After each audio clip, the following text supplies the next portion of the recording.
Assalamualaikum warahmatullahi wabarakatuh. Saya Sohibul Arois, CGP Angkatan 11 dari SMK Rodotul Mutadin Balikambang, Jawa Barat. Saya melaksanakan diseminasi budaya positif di sekolah. Dengan kegiatan ini, saya mengajak guru dan warga sekolah untuk menerapkan budaya positif di lingkungan sekolah. Salam guru penggerak, tergerak, bergerak, menggerakkan.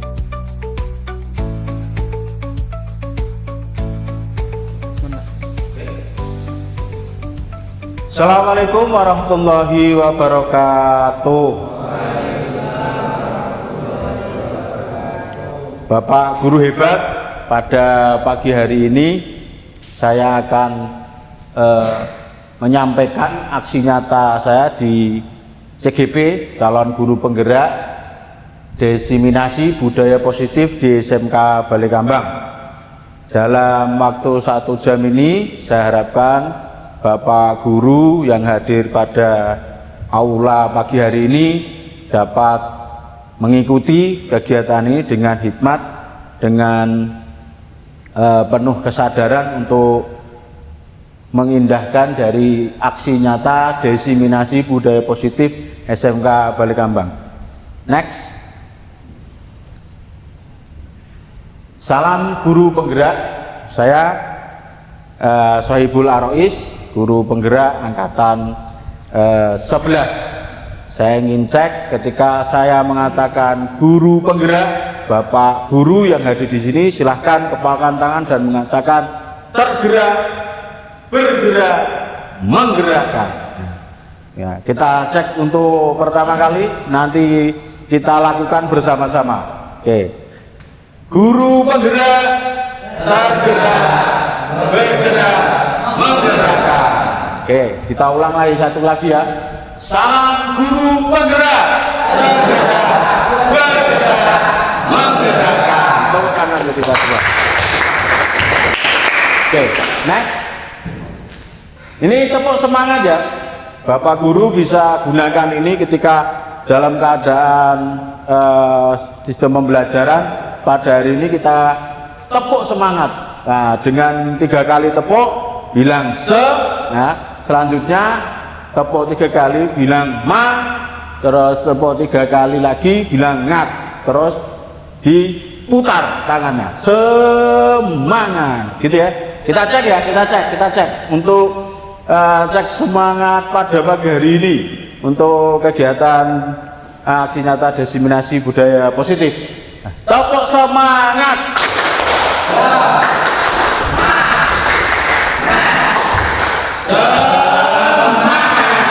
Oke, tepuk tangan untuk kita semua.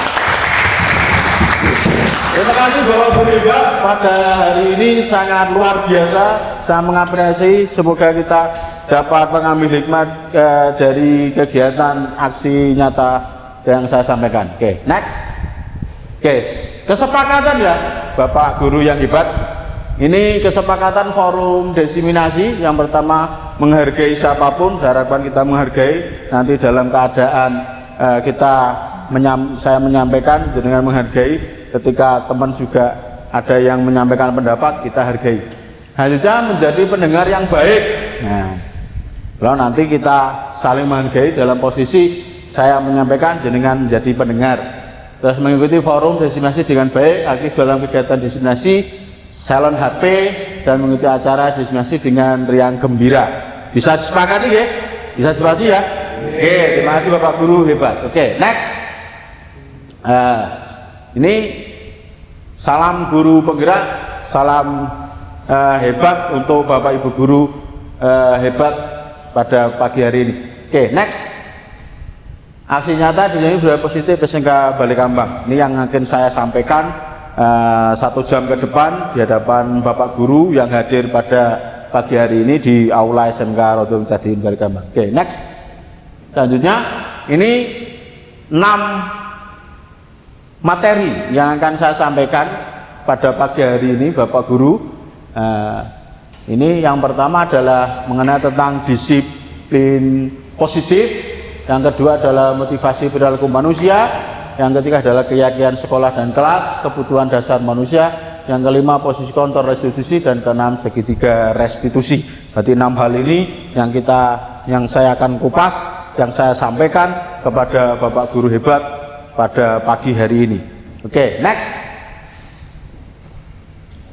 Disiplin positif. Apa itu disiplin positif? Ketika dua kata ini digabungkan, diharapkan memiliki power atau kekuatan untuk mengubah, bahkan bisa menjadi arahan untuk kita sebagai guru dalam bersikap menyikapi dinamika yang bergerak di dalam peserta didik, ya.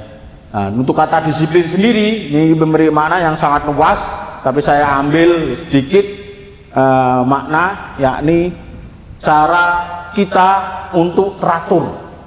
Ya, disiplin di sini adalah cara kita, Bapak Ibu guru ataupun Bapak guru hadir pada pagi hari ini dan peserta didik untuk menjadi lebih teratur, menghargai hak dan kewajiban antar guru maupun dari peserta didik.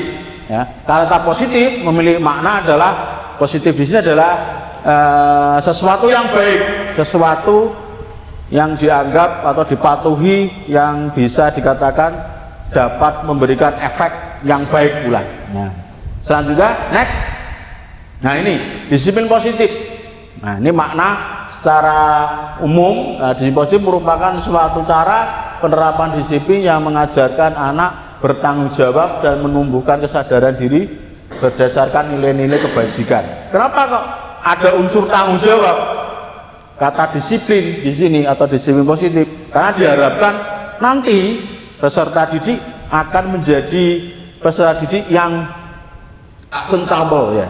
Nah, bisa dipercaya, bisa memiliki komitmen dalam berkehidupan dan baik, nah, gitu. Dan bisa secara alamiah sadar menjadi karakter kepribadian yang baik pula. Selanjutnya next. Disiplin positif adalah disiplin positif lebih ke arah disiplin diri yang dapat mengontrol diri dalam melakukan segala tindakan. Kata mengontrol di sini adalah peserta didik dan kita para guru dapat mengambil eksistensi kita ketika kita mengatakan bahwa mana yang harus kita lakukan, mana yang tidak kita lakukan, mana yang bermanfaat dan mana yang tidak bermanfaat. Inilah yang diinginkan dari kegiatan ini. Peserta didik secara sadar, secara alamiah melakukan untuk kebaikan pribadi dan orang lain. Oke, next. Selanjutnya, pengertian dari disiplin itu adalah disiplin diri dapat membuat murid memahami dan menyadari berdasarkan motivasi internal, bukan akibat paksaan, pujian ataupun hukuman. Nah, ini yang diinginkan.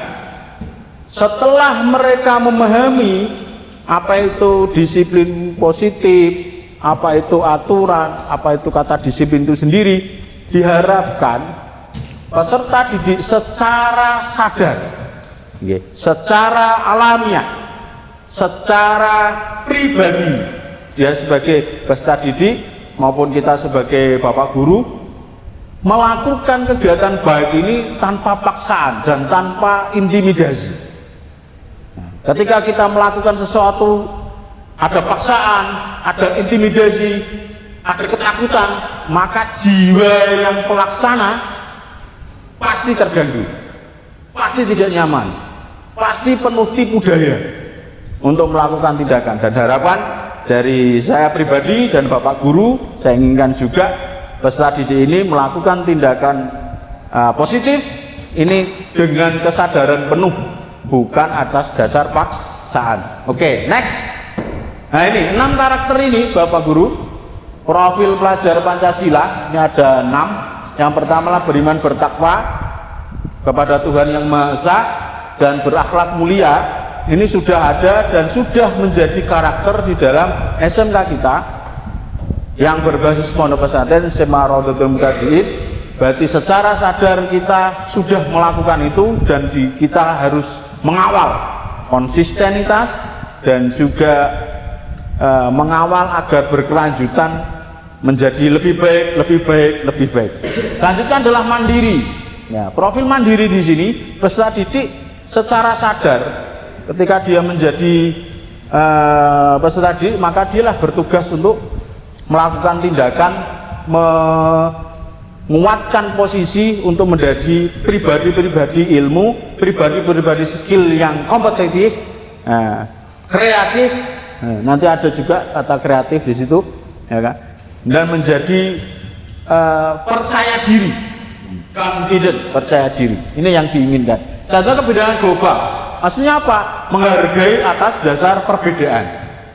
Nah, kita sebagai guru, Bapak Guru pada pagi hari ini dalam aula ini, saya harapkan juga kita semua bisa menjadi contoh menghormati atas dasar perbedaan. Nah, atas dasar perbedaan suku, agama, bahasa, menjadi suri teladan. Yang penting mereka tidak mengganggu aktivitas kehidupan kita secara pribadi, dan kita tidak boleh mengganggu aktivitas mereka juga secara pribadi. Selanjutnya gotong royong. Kata gotong royong ini adalah satu kesatuan, satu eksistensi bersama untuk melakukan, bahkan bisa dikatakan bahwa gotong royong di sini diharapkan kita saling bahu-membahu, menguatkan eksistensi kita sebagai guru, bisa menularkan kepada peserta didik kita bahwa kita tidak bisa sendiri, kita butuh orang lain, dan kita dibutuhkan orang lain juga. Saling mengisi, saling memenuhi kebutuhan hajat kita sebagai manusia, saling mengisi. Selanjutnya adalah kata kreatif. Kreatif di sini memiliki makna sangat luas juga. Tapi saya ambil sedikit, kata kreatif ini adalah bagaimana seorang peserta didik yang harapan kita Bapak Guru, mereka dapat mengambil sikap yang lebih baik dan lebih unik dan bermanfaat untuk yang lain juga. Nah, inilah yang saya inginkan terjadi di dalam SMK kita, jadi kreatif. Dan juga bernalar kritis. Bernalar kritis ini adalah setiap kegiatan yang ada di dalam konsep pembelajaran kita, ya, mereka pakai logis, semua data empirik, data primer. Nah, biar kita sebagai pengajar, ya, dapat juga memberikan stimulus kepada mereka bahwa semua informasi, semua data itu harus empirik atau data primer, biar tidak mereka terjebak di dalam hoak atau berita bohong, bahkan penipuan. Bahkan mereka juga dapat menganalisis mana yang baik, mana yang benar, mengambil suatu tindakan, ya kan. Selanjutnya motivasi perilaku manusia. Nah, perilaku manusia ini kata motivasi, ya kan? Kata motivasi, ketika kita mengatakan bahwa apa itu motivasi itu sendiri, ya kan? Ketika motivasi ini diharapkan kita sebagai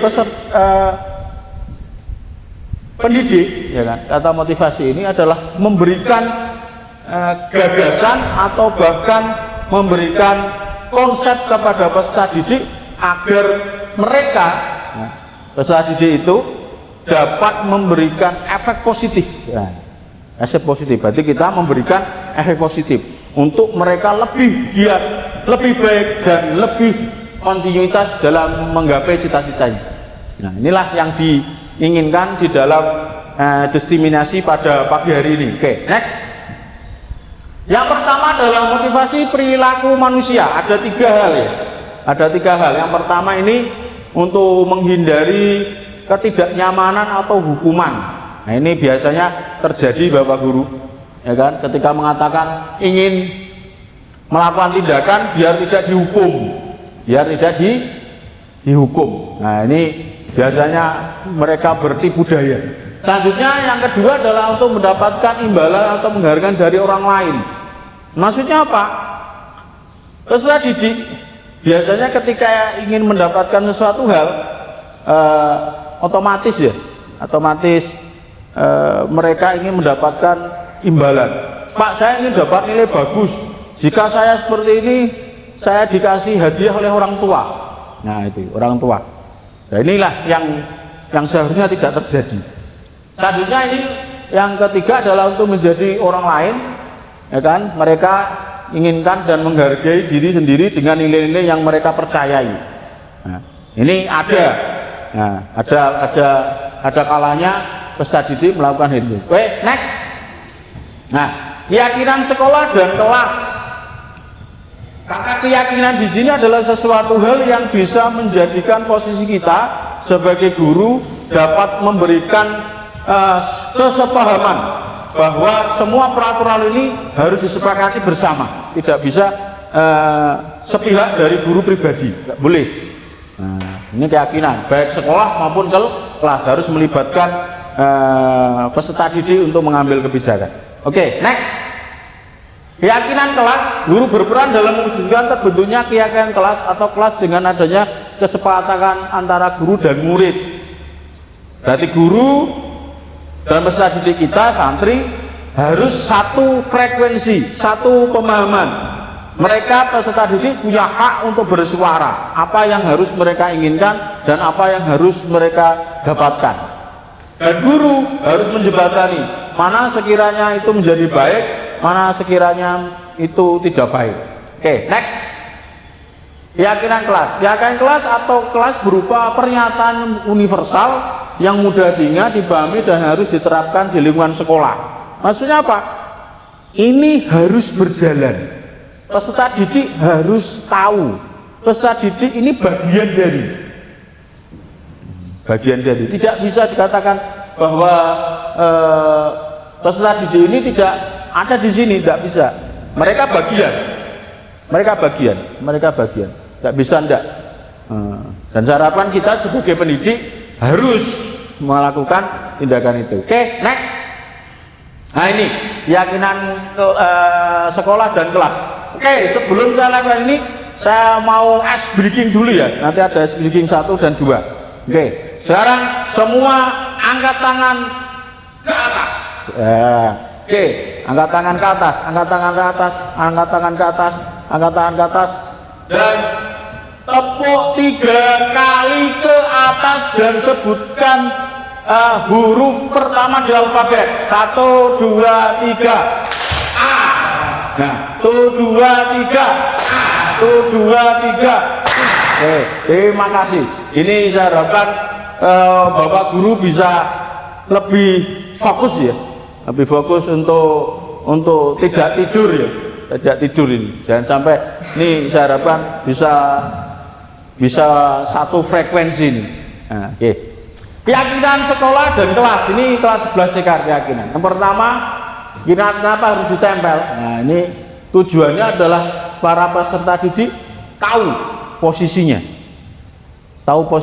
bahwa ini adalah bukan dari guru, tapi dari kita semua, dari guru sendiri dan peserta didik saling bahu membahu, saling mensepakati bahwa itu menjadi peraturan. Oke, ini contoh dari adanya keyakinan kelas dan atau keyakinan sekolah. Oke, next.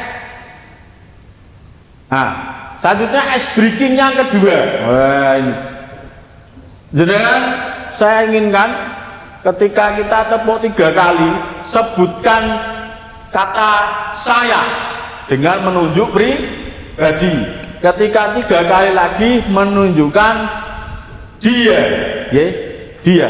Dan ketika penunjukan mereka, putar tangan kanan dan mengatakan mereka, gitu ya. Nah, monggo bareng-bareng Bapak Guru. Nah, kita lebih fresh nanti daerah. Karena ini masih banyak sesuatu hal yang harus saya sampaikan dalam sesi ini. Oke, nah kita mulai. 1, 2, 3. Saya, iya, mereka. Oke, ulang lagi. Ini masih belum kompak. Nah, mulai. 1, 2, 3. Iya, mereka. Tepuk tangan untuk kita. Ini bisa digunakan sebagai tepuk sapa. Bapak Guru bisa mendengarkan sambil minum, ya, sambil minum tidak apa masalah. Karena ini hari ini cuacanya agak panas. Oke, next. Ini kebutuhan dasar manusia. Manusia itu butuh sesuatu hal. sifat lahiriah maupun batiniah. Pasti. Dan peserta didik juga sama, karena dia juga manusia. Janganlah perlakukan antara atasan dan bawahan. Ini kita hilangkan. Mereka juga bagian dari manusia. Mereka juga bagian dari berkehidupan. Nah, harus lebih baik. Kebutuhannya apa saja? Oke, next. Ini pernyataan. Ketika seorang murid melakukan suatu perbuatan yang bertentangan dengan nilai kebajikan atau melanggar peraturan, hal itu sebenarnya dikarenakan mereka gagal memenuhi kebutuhan dasar sebagai manusia. Kenapa gagal? Nah, kenapa kok sudah gagal? Nah, kita ulas. Nah, kita ulas nanti. Oke, next. Nah, kita ulas. Ini kebutuhan dasar manusia. Ada bertahan hidup, ada kasih sayang, rasa diterima, ada penguasaan, ada kebebasan, ada kesenangan. Nah, kan? Ini dasar. Kenapa kok seseorang melakukan tindakan ini? Ini kurang ini. Ada seseorang yang melakukan kejahatan karena bertahan hidup. Mencuri, ya kan? Kalau tidak mencuri tidak bisa makan, Pak. Wah, ini bahaya ini. Kalau kurang kasih sayang, dia mencari perhatian, membuat keonaran ataupun TP-TP, tebar pesona, ya. Kalau Bapak Guru bisa lakukan itu nanti. Untuk TP-TP dengan siapa? Dengan peserta didik agar mereka lebih bersahabat dengan kita. Gitu. Saja penguasaan, ada yang menjadi premanisme di kelas ada. Nah, semoga kelas kita tidak ada ya.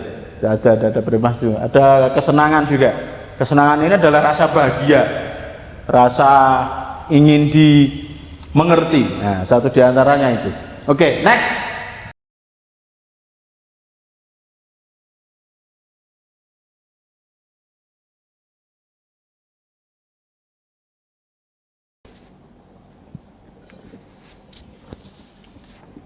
Assalamualaikum Pak. Waalaikumsalam. Bagaimana kabarnya Asif? Alhamdulillah Pak, saya baik-baik saja. Tadi Bapak lihat Asif memakai sepatu yang tidak sesuai dengan aturan pondok, yakni warna putih ya tadi. Nggih Pak. Saya sangat mengapresiasi tanggung jawab Asif berangkat sekolah, ya kan, luar biasa berangkat sekolah, memakai sepatu, berangkat pagi, disiplin ini sangat mengapresiasi dari Bapak secara pribadi. Ini alasannya Asif memakai sepatu putih ini kenapa?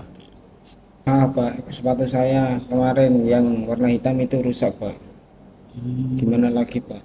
Adanya sepatu putih Pak. Oh gitu ya. Nggih. Sip. Ini saya Bapak memahami atas situasi yang dialami si Asif secara pribadi karena sepatunya rusak.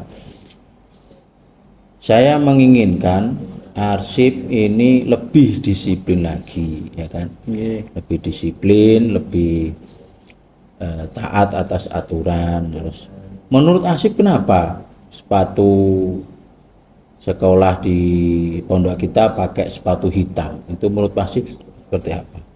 Menurut saya itu aturan dari pondok Pak. Agar lebih disiplin ya kan? Lebih disiplin Pak. Agar lebih teratur, lebih baik gitu dan seragam ya. Selanjutnya Bapak mengapresiasi atas kejujuran Asif, atas pengakuan dari Asif secara pribadi mengenai tentang memakai sepatu Asif yang berwarna putih. Nggih Pak. Untuk selanjutnya Bapak ingin mengajak Asif untuk lebih disiplin dan bisa mengingat kejadian ini dan memberikan pemahaman ini kepada kawan-kawan untuk lebih tetap disiplin ya Asif ya. Nggih Pak. Terus selanjutnya Bapak menginginkan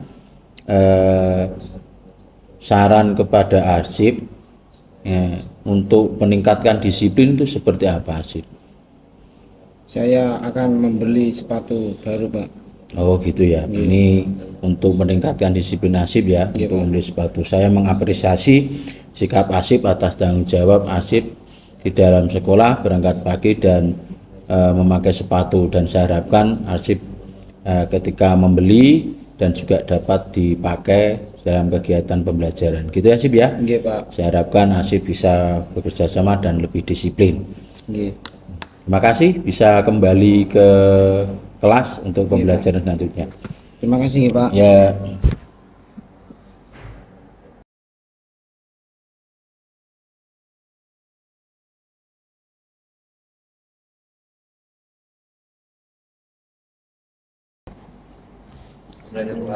Waalaikumsalam warahmatullahi wabarakatuh. Wah, sore-sore, siang-siang udah kesini. Ini tadi di pembelajaran Bapak Wahyu Saputra. Kenapa kok membawa buku paket dan mengerjakan tugas? Ini kenapa? Saya lupa membawa buku paket dan mengerjakan tugas. Seharusnya tadi kan membawa buku paket dan mengerjakan tugas ya, tidak ketinggalan dari kawannya. Tapi sebenarnya Bapak ini apresiasi betul dari Wali Saputra pribadi, ya. Santri yang baik, dalam pembelajaran juga baik, tapi kenapa hari ini tidak membawa buku paket dan hadapan? Kenapa?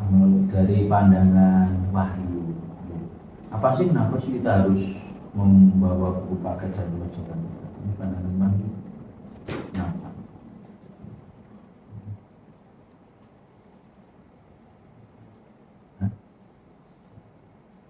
Tanggung jawab ya kan?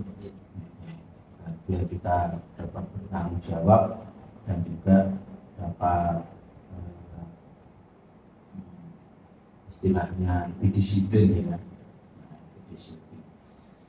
Terus apa pandangan dari Wahyu Saputra sendiri tentang alasan konkret ya? Wahyu Saputra tidak membawa buku paket sampai tidak membawa buku paket dan juga tidak mengerjakan tugas, ini alasannya apa? Tapi Pak, karena melaksanakan tugas persiapan 17. Alhamdulillah kamu memiliki saya apresiasi betul karena dirimu berkontribusi dari kesuksesan acara peringatan HUT juga. Tapi saya harapkan tidak, terus saran dari dirimu agar tidak terulang kembali, bagaimana? Apa yang harus kamu lakukan agar tidak terulang kembali?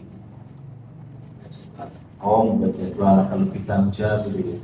Dan tidak lupa terus mengatur kegiatan diri pribadi agar baik dalam posisinya ya kan. Terus untuk kedepannya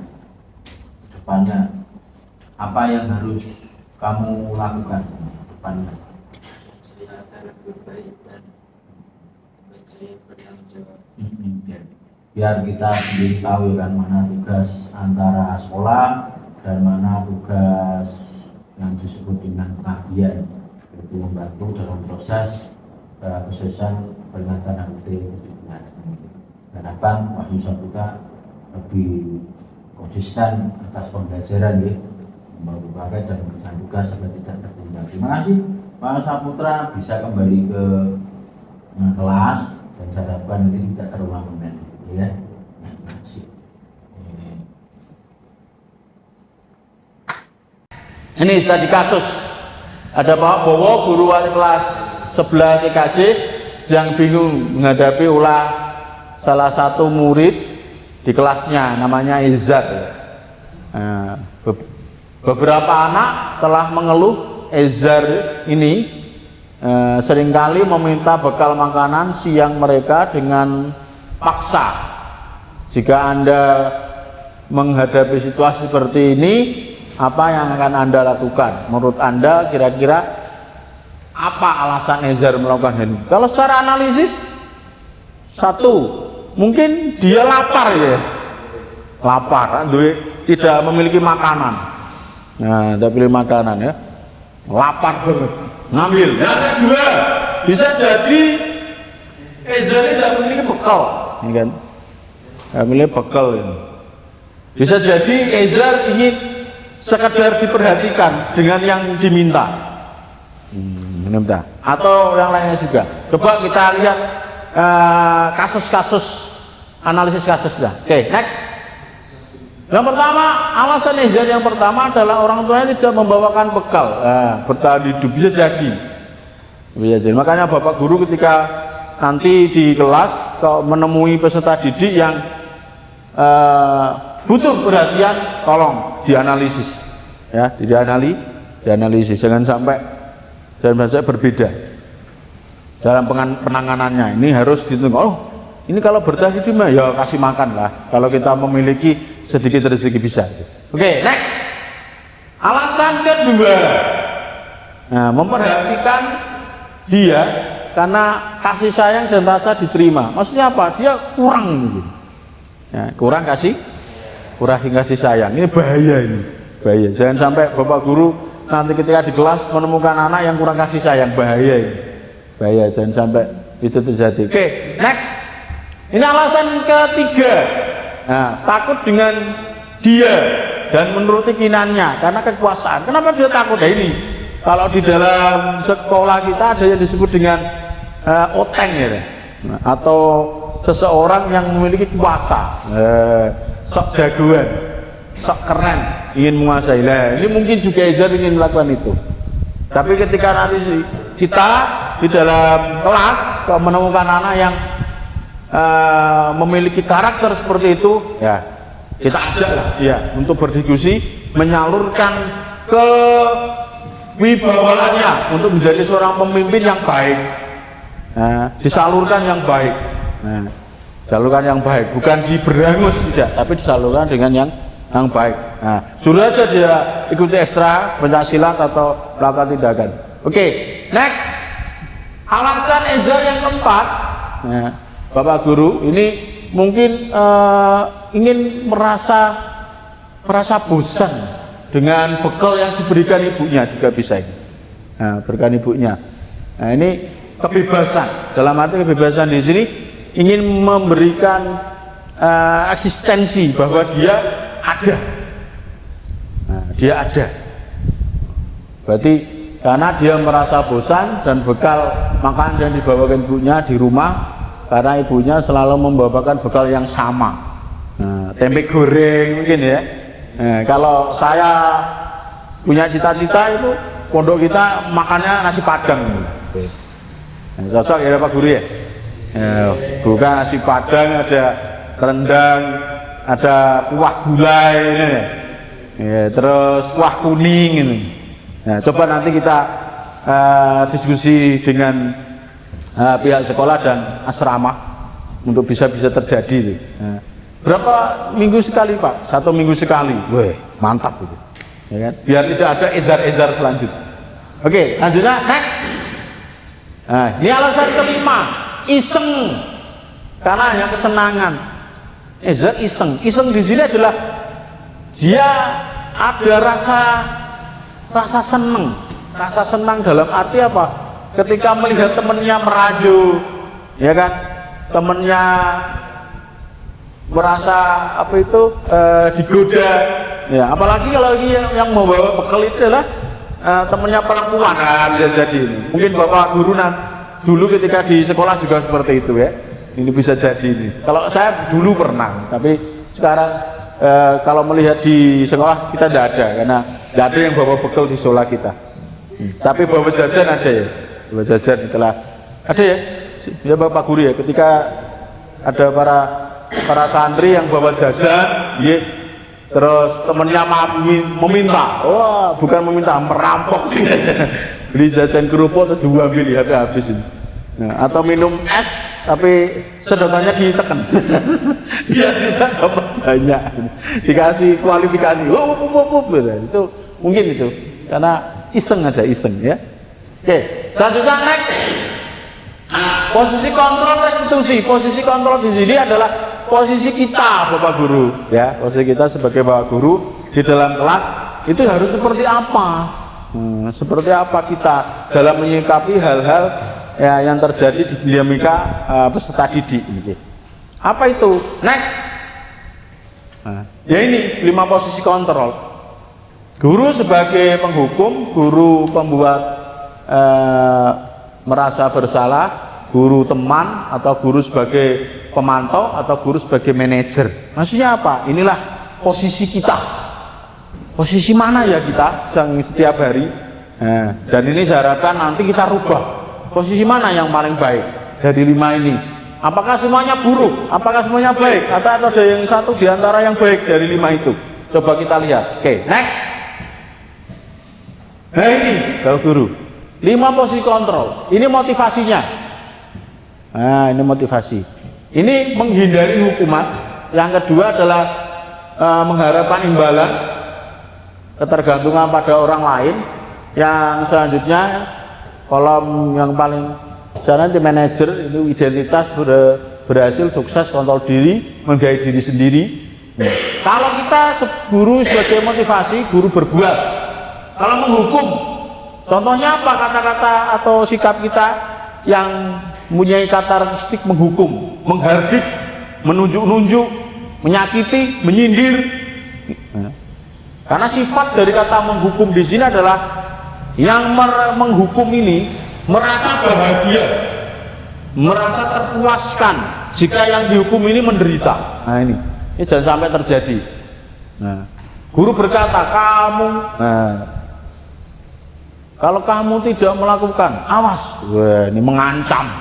Ini tidak boleh nih. Kita kata-kata ini tidak boleh. Hasilnya apa? Mereka akan memberontak, menyalahkan orang lain, berbohong. Karena apa? Takut hukuman.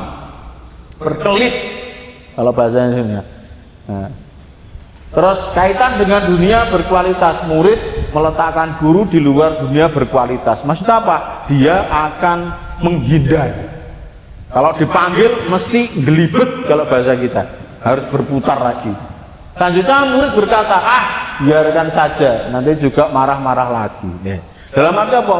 Peserta didik juga merasa bosen, gedeg kalau bahasa Jawanya. Ya.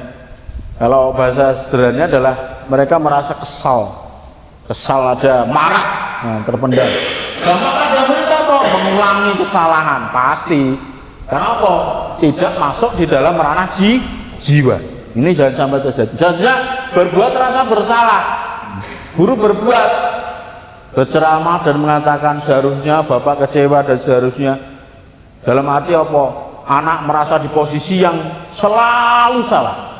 Nah, guru berkata kamu sudah tahu. Nah, ini contoh kali ibu guru terus sekali mengatakan ibu stres. Gila nih, dan sampai terjadi. Terus hasilnya apa? Menyembunyikan, menyangkal, berbohong. Peserta didik akan melakukan itu, Bapak Guru. Ini jangan sampai terjadi di sekolah kita. Saja kaitannya dengan murid meletakkan guru di dalam dunia berkualitas. Maafkan saya dan sebagainya, ini murid. Nah, selanjutnya dampaknya adalah merasa rendah diri karena tidak pede, tidak percaya terhadap dirinya bahwa dia adalah seseorang yang memiliki kendali terhadap dirinya. Selanjutnya sebagai teman, pembuatan alasan-alasan untuk murid. Ayolah, kalau kamu bapak merasa ini, ingat ini bapak pernah bantu dan sebagainya. Nah, hasilnya apa? Ketergantungan itu hasilnya. Selanjutnya kaitkan dengan dunia berkualitas ini, murid meletakkan guru sebagai orang sangat penting di dunia yang berkualitas. Murid berkata, saya pikir bapak teman saya, ternyata begitu. Ini lemah, tidak mandiri, tergantung. Karena menganggap gurunya adalah setara.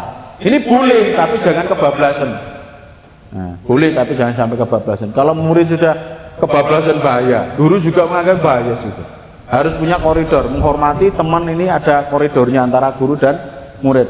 Selanjutnya pemantau. Untuk menghitung dan mengukur, dalam arti mereka mendata pribadinya, jangan sampai peserta didik ini lengah. Didata apa peraturannya, menuntut, ya, menyesuaikan diri bila diawasi, terus kemudian meletakkan guru sebagai peraturan dan hukuman di dunia berkualitas. Dalam arti apa? Ini seolah-olah guru dianggap oleh peserta didik sebagai seseorang yang perlu untuk dihindari. Nah itu. Nah, menitik beratkan pada sanksi atau hadiah untuk dirinya. Nah, berarti ini harus dihindari. Kalau saya bertemu bahaya. Selanjutnya yang terakhir adalah manajer. Nah, mengajukan pertanyaan-pertanyaan. Dalam arti apa? Setiap sesuatu hal itu diputuskan atas dasar apa? Konfirmasi. Ya, bahwa guru bisa lakukan itu. Ketika ada anak melakukan kesalahan, jangan di-justice atau langsung dihukum. Kamu, contoh ada yang telat, kamu telat ini. Dia bisa ditanya dulu, kenapa telat? Alasannya apa kok telat? Gitu. Nah, terus selanjutnya diajak. Kamu tahu kan konsekuensi dari telat itu, kan? Terus selanjutnya hal apa yang harus kamu lakukan biar tidak telat? Itu manajer. Terus guru berkata, apa yang kita yakini, apa yang kita bisa atau kerjakan untuk memperbaiki masalah ini. Dalam arti apa? Mencari problem solving, mencari solusi, ya, Bapak Guru ya. Mencari solusi, jangan sampai kegiatan-kegiatan peserta didik ini mengganggu jiwa pribadinya. Selanjutnya menguatkan pribadi, jelas karena posisi peserta didik tersebut sebagai seseorang yang dihargai, diberi hak untuk bicara, diberi hak untuk klarifikasi. Nah, itu. Selanjutnya murid meletakkan dirinya sebagai individu positif dalam dunia berkualitas. Kok bisa? Karena merasa dihargai, diajak bicara, mencari solusi. Nah, mencari solusi. Ketika mencari solusi ini menjadi baik, maka peserta didik akan menjadi baik pula. Selanjutnya bagaimana cara? Ini murid berkata, bagaimana cara saya bisa memperbaiki keadaan?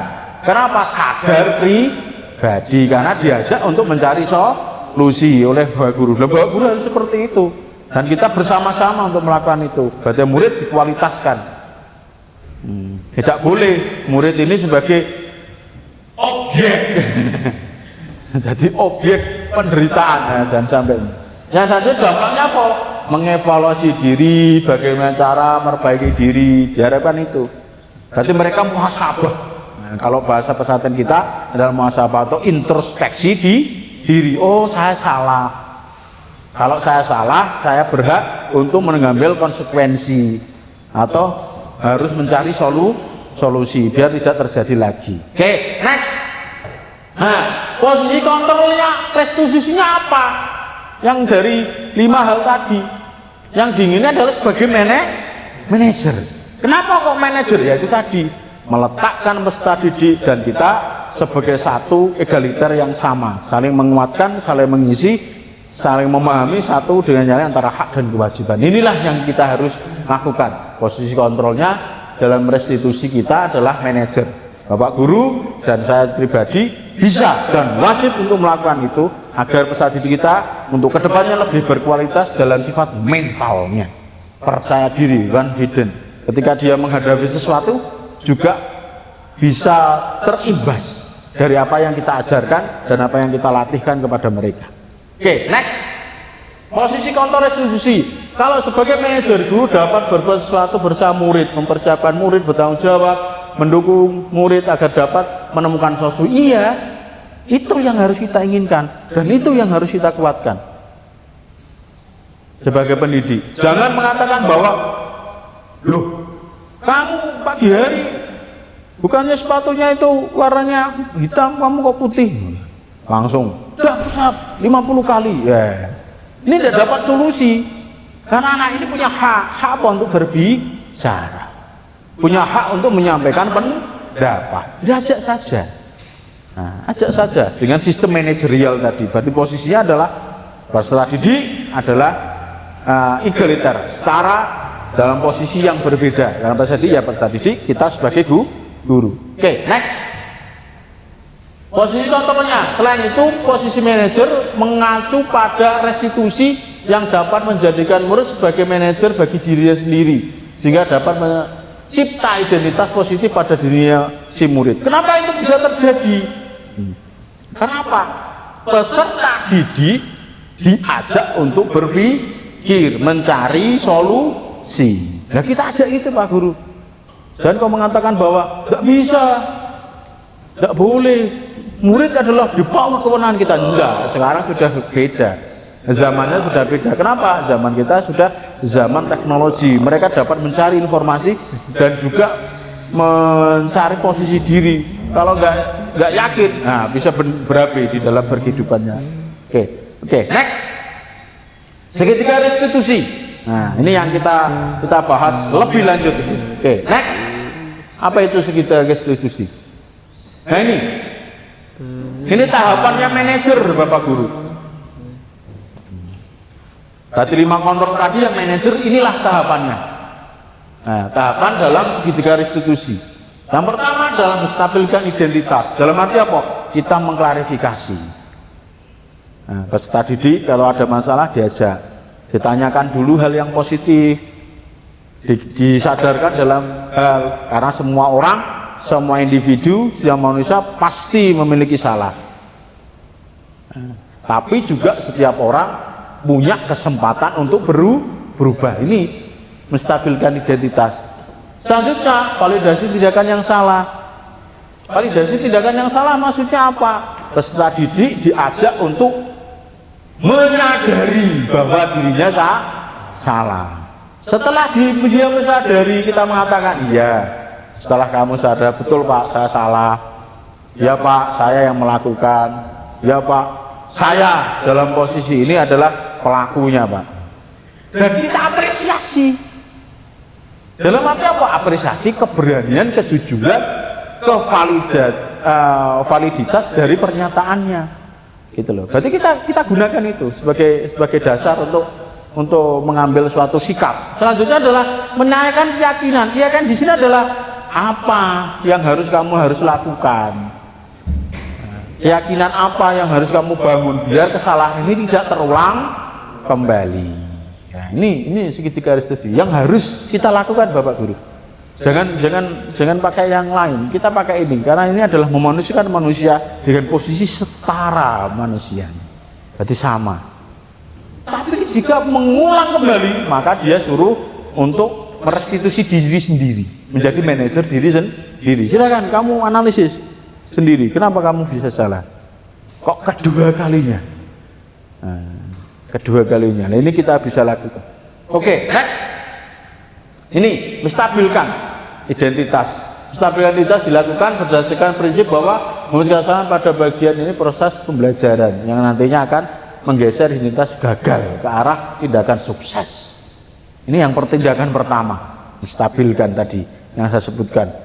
Setiap orang itu pasti, yang Pak Guru dulu juga pernah kawan kesalahan. Tapi kan harus berubah untuk lebih baik. Oke, next. Nah ini menstabilkan identitas. Berbuat salah itu hal yang manusiawi, tidak ada manusia yang sempurna, ya kan? Terus Bapak Ibu Guru tertarik pada mencari tahu siapa yang benar, siapa yang salah. Bapak Ibu lebih tertarik untuk menyelesaikan masalah. Kalau kamu menyalahkan dirimu sendiri terus menerus, apa kamu bersikap baik pada dirimu sendiri. Ini tindakan restitusi, menstabilkan identitas. Biar peserta didik ini dalam posisi sadar secara emosional baru untuk melakukan. Oke, next.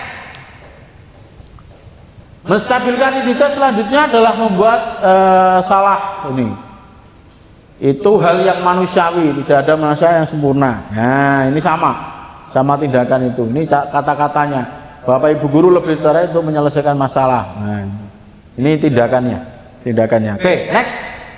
Nanti validasi tindakan yang salah. Nah, validasi ini dilakukan berdasarkan prinsip bahwa setiap perilaku merupakan memenuhi suatu kebutuhan tertentu, sehingga guru atau orang tua akan bergeser pada pemikiran stimulus respon menjadi proaktif. Proaktif di sini adalah mencari seharusnya seperti apa kedudukannya. Kenapa kok bisa pakai sepatu putihmu seharusnya? hitam. Kenapa tidak mengerjakan tugas? Kenapa? Alasannya apa? Nah, ini validasi tindakan. Oke, next. Nah, ini validasi tindakan yang salah selanjutnya. Kamu pasti punya alasan mengapa kamu melakukan. Apa yang penting untuk kamu? Kamu boleh tetap berusaha untuk menjaga sikap itu.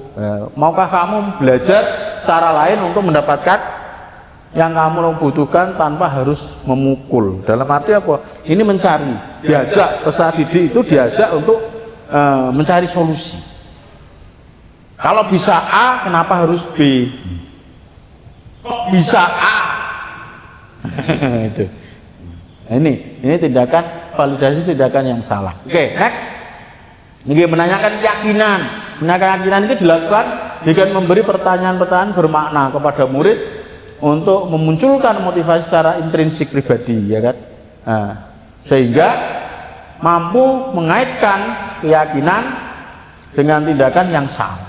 Nah, ini saya harapkan bisa terjadi. Kenapa? Karena kita sudah membuat keyakinan ke kelas dan keyakinan sekolah dan melibatkan peserta didik juga. Dan ini diharapkan ketika dia sudah tahu, sadar, maka tinggal tanya saja. Terus kamu kalau tindakan ini salah, kesalahan ini melanggar peraturan yang mana, gitu loh. Kesepakatan keyakinan yang mana, gitu. Oh, keyakinan untuk tertib, Pak. Ya udah, kalau kamu tahu konsekuensinya apa? Nah, konsekuensinya mengganti, Pak, atau membeli kalau sepatunya rusak, ya kan? Nah, membeli. Kalau nggak punya, ya udah kita cari solusi lain. Gitu. Oke, next. Menanyakan keyakinan. Nah, ini kata-katanya apa nilai yang kita percaya di sekolah kita? Nilai apa yang telah kita sepakati? Kelas yang ideal itu seperti apa? Ini pertanyaan-pertanyaannya untuk mendapatkan pernyataan keyakinan kelas, memunculkan mereka sadar. Nah, mereka sadar. Oke, next. Dan selanjutnya adalah seorang guru yang baik harus memiliki kemampuan dalam ujian budaya positif di sekolah. Budaya positif tersebut dapat dijalankan dengan menerapkan konsep seperti ini. Ada disiplin positif, ada motivasi perilaku manusia, yang sekolah, kebutuhan dasar, posisi kontrol restitusi, sekitar restitusi. Inilah yang harus ada di dalam diri kita. Nah, sebagai pendidik, agar peserta didik yang kita didik menjadi manusia yang seutuhnya, merdeka. Kata merdeka di sini bukan arti bebas, tapi memiliki kendali untuk melakukan tindakan yang dibutuhkan, yang diinginkan. Itu, yang dibutuhkan dan diinginkan untuk mencapai rasa sejahtera di kehidupannya, perjalanannya. Oke, next. Nah, terima kasih. Nah, ini demikian aksi nyata diseminasi ini dapat menginspirasi. Akhir kata, semoga kita tergerak, kita bergerak dan lekas menggerakkan. Ya, terima kasih Bapak Guru yang hebat. Nah, kita cek semangat dengan semangat guru penggerak, ya, yel-yel guru penggerak. Ketika saya mengatakan semangat, atau saya mengatakan guru penggerak, nah, jenengan bilangnya adalah tergerak, bergerak, menggerakkan. Salam guru penggerak. Bergerak, bergerak, menggerakkan. Oke, sekali lagi. Salam guru penggerak. Bergerak, bergerak, menggerakkan.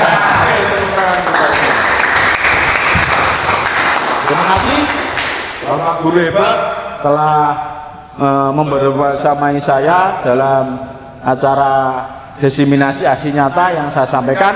Semoga apa yang saya sampaikan bermanfaat untuk kita semua, bermanfaat untuk peserta didik, dan kegiatan-kegiatan yang saya sampaikan tadi tolong kita jalankan bersama agar peserta didik kita menjadi benar-benar merdeka. Dalam arti merdeka di sini adalah peserta didik memiliki eksistensi pribadi untuk mengembangkan diri secara mental, secara keilmuan, dan secara sosial kemasyarakatan menjadi baik.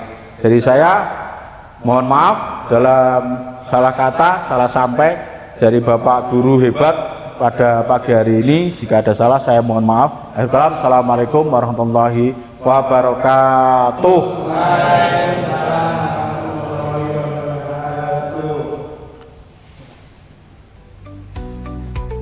Terima kasih telah menyaksikan diseminasi budaya positif yang telah saya lakukan. Semoga bermanfaat untuk kita semua. Salam guru penggerak.